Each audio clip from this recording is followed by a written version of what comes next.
Everything looks better with a dram in your hand.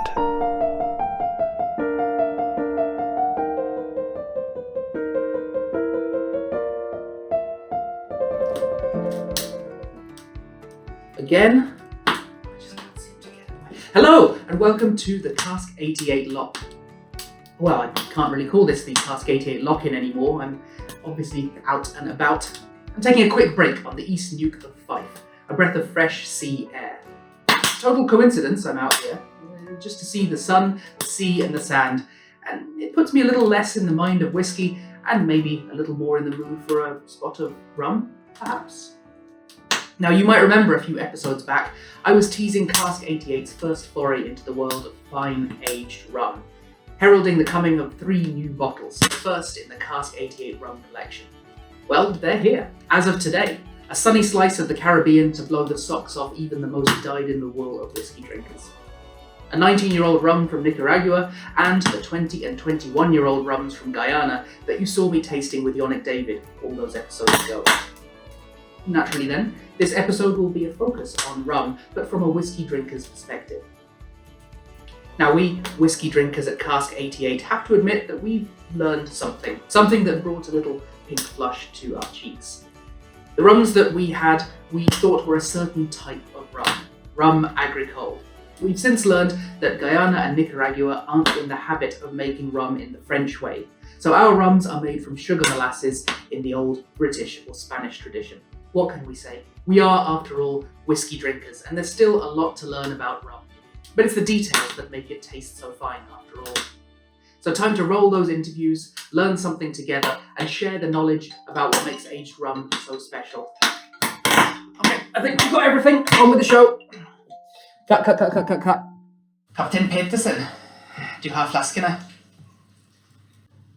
Ja, Stranda vest for kirka. So how complex is the world of rum? Well, very, it turns out. Lots of countries, techniques, methods of processing, feats of engineering and transportation. I need more help if I'm going to understand it any better. And luckily, help is at hand. I'm joined now by Peter Holland, the metaphorical proprietor of the very intangible Floating Rum Shack. He's also the UK ambassador to Foursquare Rum and that boutique-y rum company. A bit like that boutique-y whiskey company, but, more rum-y. Peter Holland, welcome. Hi, welcome. Gone wrong already. Like whiskey, there's a joy of sort of categorizing rum into certain types. So for us rum novices, what are some of the broad stroke categories you could put rum into? Right, so the one that we need to acknowledge and then completely dismiss is categorization by colour. So we have all these different styles of distillation.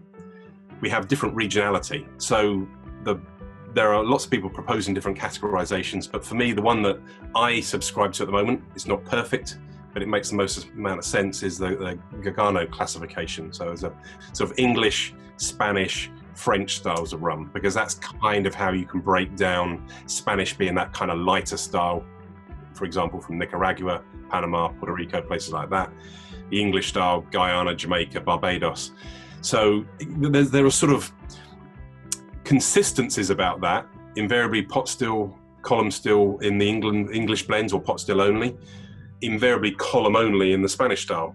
But then the colonial model is okay for generalizations, but to really drill down, then you have to really look at how it's made.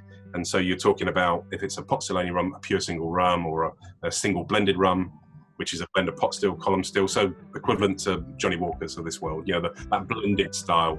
So we have this kind of, what it does for me, what it helps to do is to elevate the conversation from colour to, so it's made on a pot still.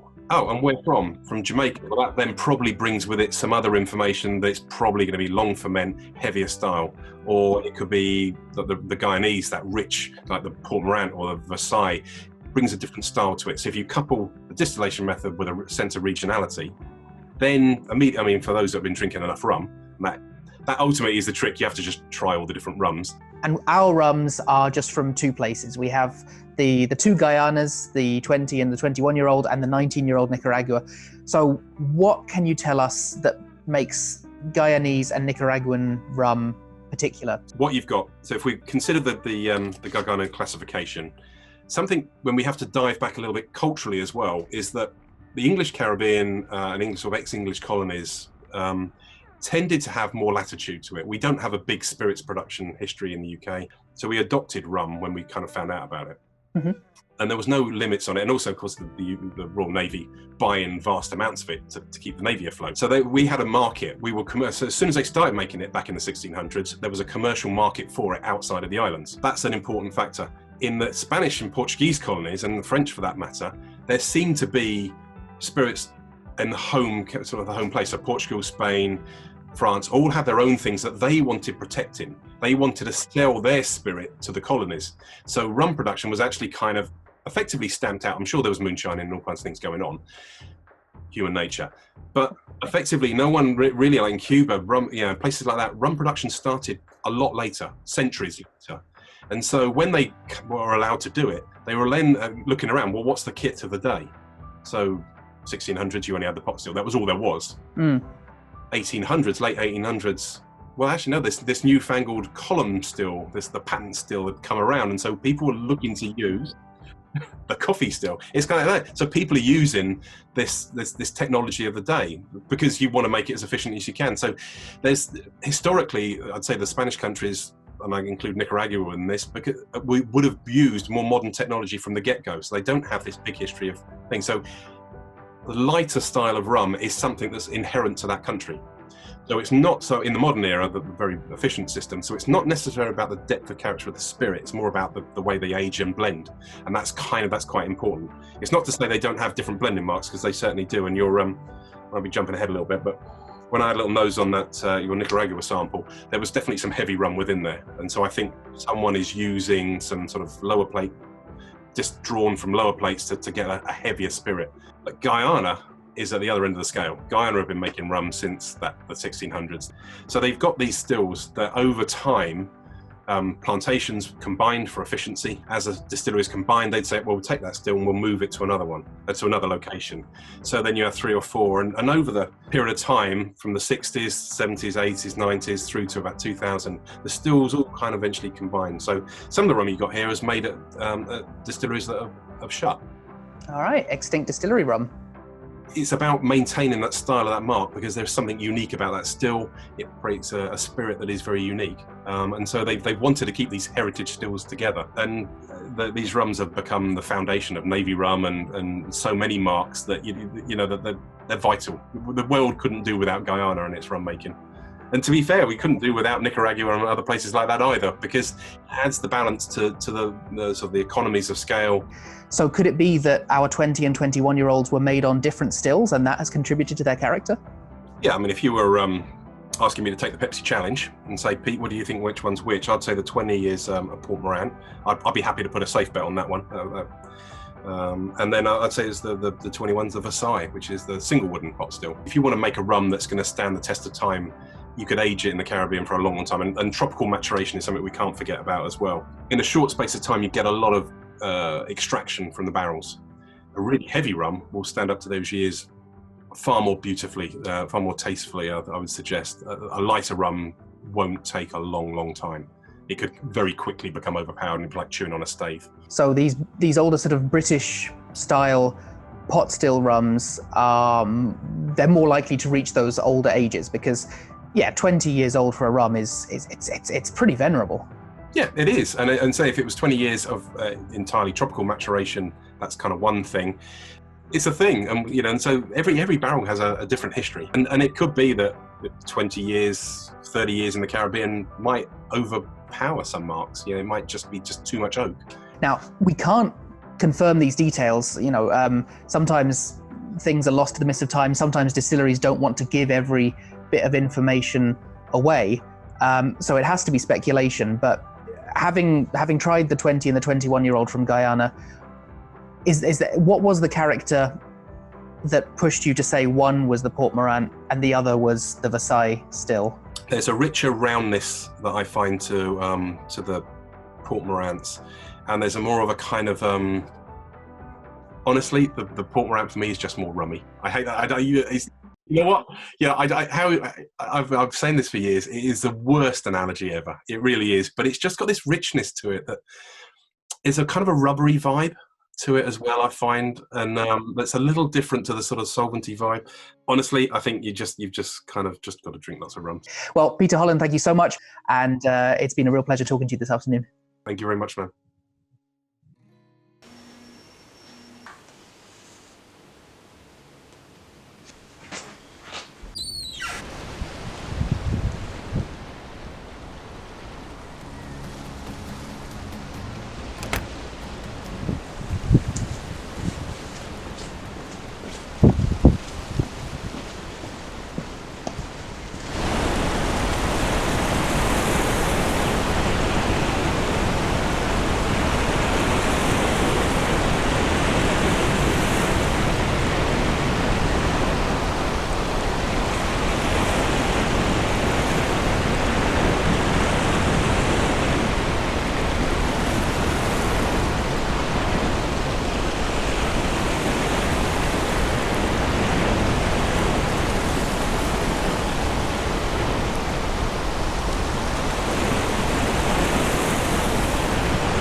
Music can be evocative, and the right waves beating against your ears can conjure wonderful and terrible feelings, as if from nothing.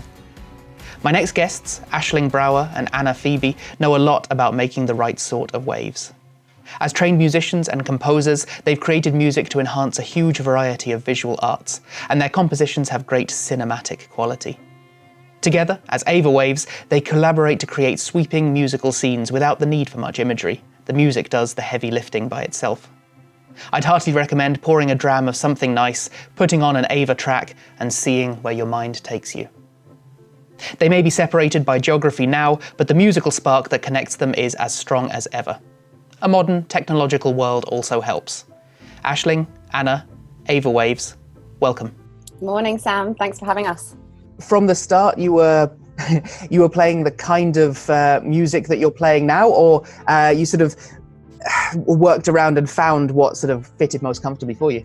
It was almost like when we came together that first time with the violin and piano, it's like we'd stripped out all the noise. When you're working in film and TV, there's a lot of noise from other people. You're telling someone else's narrative. You've got directors, producers that are all, you're basically creating a vision for or you're creating a musical narrative for their vision. With Aisling, it was like suddenly we came together and it was kind of like all of that noise was kind of shut out, and it was just the two of us, and it was just our two instruments. And I think we both kind of, even though we come from very different backgrounds, that moment that we shared was very similar. How did the band name originate? The thing is, because we didn't set out to necessarily be a band, and we had no idea that when we were writing together that it was going to turn into an album, let alone that we were ever going to perform live, it kind of, it was a bit of an afterthought, in the sense that I realised how much people struggle with my name generally anyway, given it's Irish Dutch and people don't know how to pronounce it.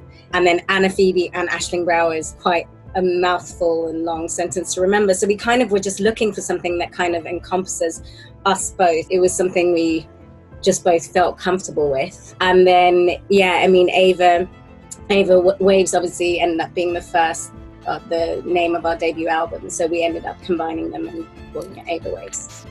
The way we see it is that AVAWaves is basically, there's us as individuals, and then there's our relationship with our instruments, and then there's a relationship musically with each other. And AVAWaves is almost this third entity that we kind of build this world that happens when we play together. So that's what AVAWaves represents. And it's kind of, it's waves because I live here by the sea, and our first album was written by the sea. Ava, it's got the our Irish roots and our sort of heritage.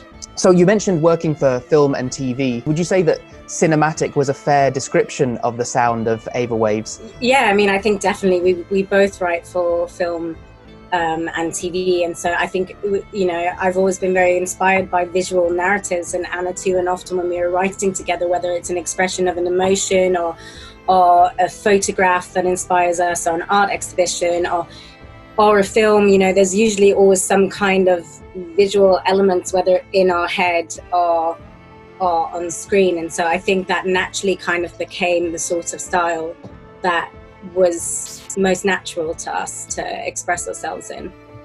You know, I really think that our music also often starts with us having a conversation. Like, so Aisling and I, and it might not be specific to music, but we'll have been having a conversation about various life factors, and then we'll kind of go and have a jam. And so whatever emotion you've had or whatever we've been sort of talking about will naturally creep into the music. And I think it's always been a very organic and cathartic process. Because there are no lyrics, it allows everyone to kind of create their own journey in their minds, which is probably why it also lends itself to the cinematic sound. I think that'll make for some really powerful music, and already the first album is very moving. So I'm really looking forward to sort of hearing what you've got coming for the second. I think it's probably time that we let folks have a proper sample of what it is that you can do. So under the interview so far, we've been playing one of your tracks, but time to really let the music breathe. I have to say, so Anna, Phoebe, Aisling, Brouwer, AVAWaves, thank you so much for joining me this morning.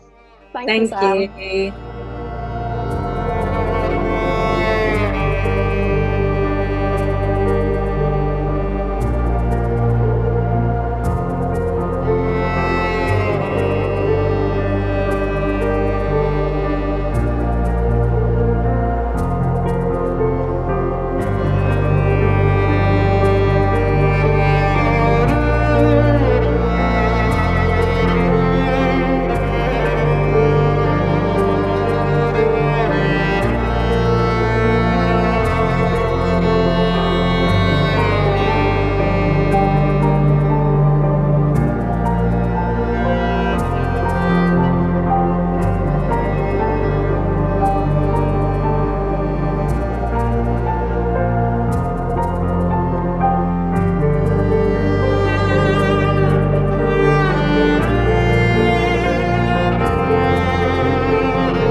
Now we'll show them.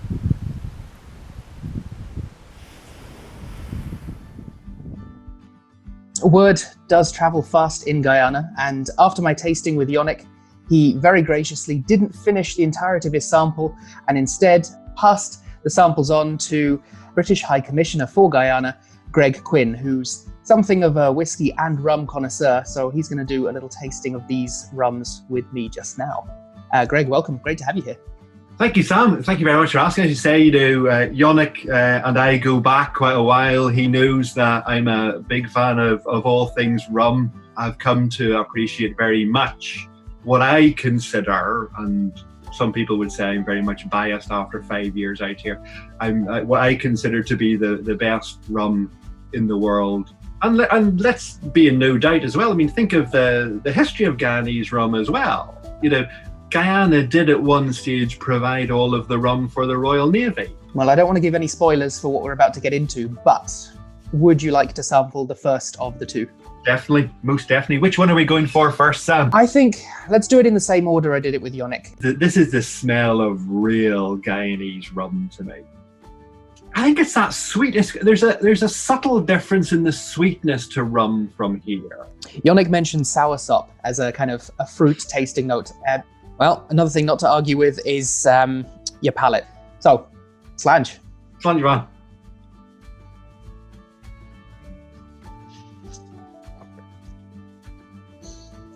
I mean, the aftertaste of that is just got a little bit of astringency, but it just goes down lovely and smoothly. I know it's bottled at cask strength, but that just doesn't. I mean, what's that bottled at? 61%? Pretty much, yep. That doesn't feel like it's. I mean, I'd be worried, to be honest, because I could quite happily drink a bit too much of that and then suddenly realise it's 61%. I noticed that sort of every bit of my mouth, from tip of tongue all the way to the back of throat, is tasting something, and it's all kind of a little bit reminiscent of deep brown sugars and maybe, as you say, a slight astringency. There's a little sourness to the fruit, like maybe a kind of mostly ripe mango, but not all the way there. It's not as sweet as some of the DDL rum, but that's a nice drop, that, Sam. You're on a bit of a winner with that one, I think. Well, let's see if we can go 2 for 2. We do have the other one as well. Yes. So this is the 1999, and this is what, 65%? This is 65. I realize, actually, what have I done? I've started with the older one, so we've done the opposite way round. So this one was 20 that we were just drinking, and so now this one, 1999, this is the 19-year-old. My mental accounting for how numbers work temporarily stopped there. You've been drinking too much of this rum. Swear, first drink today. But yeah, you're right. This one has an extra 4 percentage points on it. It's even more cask strength than the one we started with. This one is definitely punchier on the nose than the 21-year-old.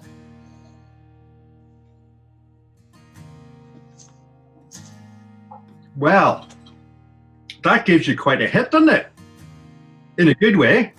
That's got a lot. I mean, that's just like bursting throughout my mouth, really. Considering the fact that, there's only a year difference between these two, there's quite a difference in taste. I mean, this one is definitely less sweet, which makes me wonder if, obviously one of these comes from one still and one comes from a different still. This, which is, even though it's younger, I must admit is my slight preference, because it's taken away. There's a little bit less of the sweetness from this one than there is in the previous one. I like it a lot too. I'm starting to think marzipan, but marzipan where they've cut the sugar, and so it's really all about the kind of almond paste, kind of nutty almost. Yeah, it's the nutty woody type. There's a bit more nutty woody type stuff in there, isn't there? Yeah, it's a bit earthier, really. I hope, and I know this is what you want to do, is that people start thinking about rums in the same way they think about whiskey. Whiskey is something to sit and savour over the course of an evening. This stuff, and a lot of the stuff which is being produced out here now, a lot of the aged stuff, is designed with that in mind. So if I was unclear before, for anyone tuning in now, the 1999 will be our 20-year-old, and the 1998 will be the 21-year-old when they are released. And I would say that to any whiskey drinker, don't even really think of rum as a completely separate product. Imagine it on the same continuum. That was a powerful tasting. I really enjoyed that. Greg Quinn, thank you so much for joining us and giving your opinions on these rums. You're most welcome, Stan. Most welcome. And there we are. Rum, not such a distant relative of whiskey as you might imagine. No self-respecting malt hound should ever feel bad about taking a dram of any rum, least of all one of these three. The Nicaragua, 19-year-old, dense, rich, woody and cake-like. This one would be excellent on a cool Sunday afternoon around tea time, possibly with a large slab of ginger cake. The Guyana, 20-year-old. Light, fresh, vivacious, a lot like the cane sugar sap itself. And the Guyana, 21-year-old. Denser, drier, woodier, but still sweet. An excellent rum to watch the sun go down, possibly with a large cigar. Now you'll find these three bottles in our online store and with our friends at whiskyfoundation.com. Numbers are limited because there's only so many you can fit on a small Norwegian fishing boat. I mean, rums like these are very uncommon and they can be pretty hard to get a hold of.